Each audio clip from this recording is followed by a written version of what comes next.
Salam dan sejahtera untuk kita semua. Halo generasi muda yang peduli uang kita.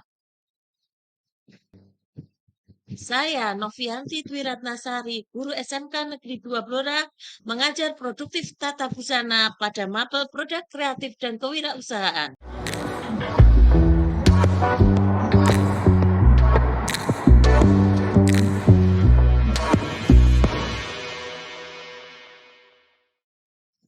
Uang negara sama dengan uang kita yang diwujudkan dalam bentuk APBN.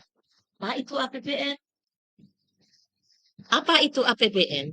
APBN adalah anggaran pendapatan dan belanja negara yang telah disetujui oleh DPR yang digunakan sebagai panduan pendapatan dan pengeluaran negara pada tahun berjalan. Apa itu APBN? APBN adalah terdapat 6 fungsi APBN. Satu, fungsi alokasi yang dialokasikan sesuai tujuan pembangunan dan pemerataan. Kedua, fungsi distribusi yang ditetapkan dengan memperhatikan keseimbangan antar wilayah. Ketiga, fungsi stabilisasi sebagai alat menyeimbangkan fundamental ekonomi. 4. Fungsi otorisasi sebagai dasar pelaksanaan pendapatan dan belanja negara tahun berjalan. 5. Fungsi perencanaan sebagai pedoman pengalokasian sumber daya sesuai dengan rencana yang ditetapkan. Keenam, fungsi regulasi atau pengawasan, yaitu penyelenggaraan pemerintah sesuai dengan ketentuan yang ditetapkan. Tujuan APBN adalah untuk mengatur pendapatan dan pengeluaran negara agar peningkatan produksi, kesempatan kerja, serta pertumbuhan ekonomi dapat tercapai, sehingga kesejahteraan masyarakat dapat diwujudkan. Tujuan APBN APBN 2023 dioptimalkan untuk menahan gejolak atau sebagai shock absorber dalam merespon ketidakpastian global yang meningkat. 1. Mengendalikan inflasi dan menjaga daya beli masyarakat.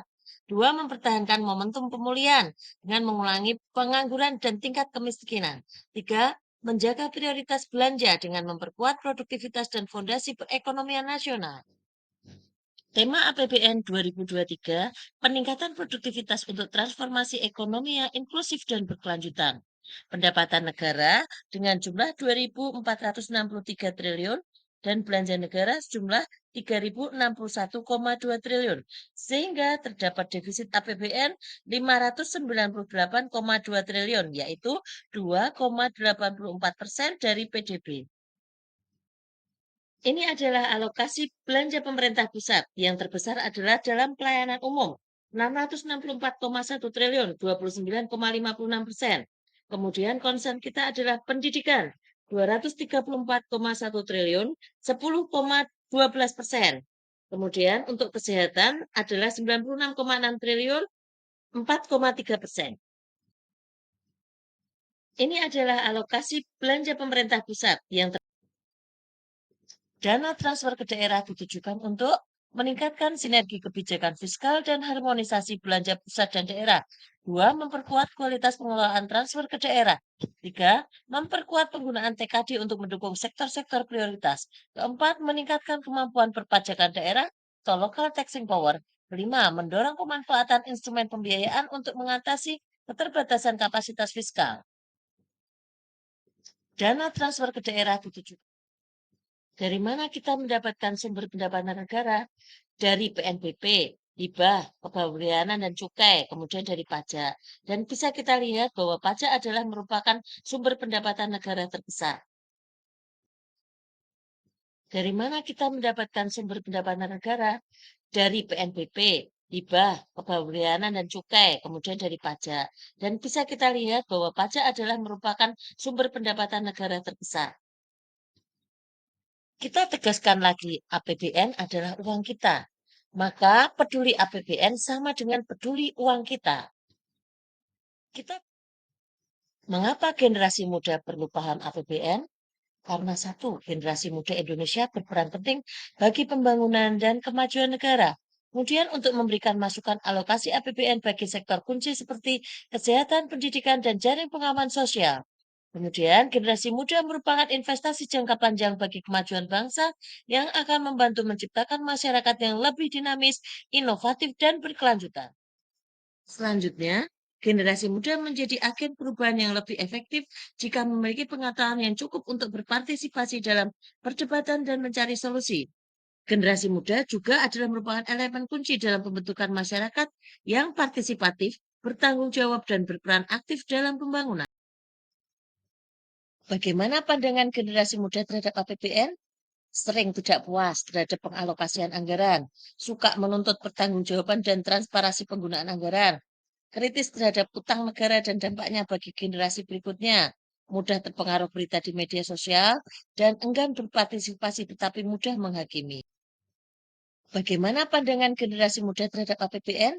Sering tidak puas terhadap pengalokasian anggaran, suka menuntut pertanggungjawaban. Negara melakukan pembiayaan melalui APBN untuk kesejahteraan kita semua. Alokasi yang dirasakan langsung oleh generasi muda adalah pendidikan, infrastruktur pendidikan, meningkatkan kualitas guru, beasiswa, dan akses pendidikan bagi generasi muda. Kemudian kesehatan, sebagai aksesibilitas obat-obatan dan fasilitas kesehatan termasuk bagi generasi muda. Kemudian pengembangan ekonomi sebagai penciptaan lapangan kerja baru dan peningkatan peluang ekonomi bagi generasi muda melalui pembangunan infrastruktur, pelatihan keterampilan, dan dukungan UKM, perlindungan sosial, bantuan sosial, asuransi kesehatan, program tunjangan keluarga yang kurang mampu, termasuk bagi generasi muda yang kurang beruntung.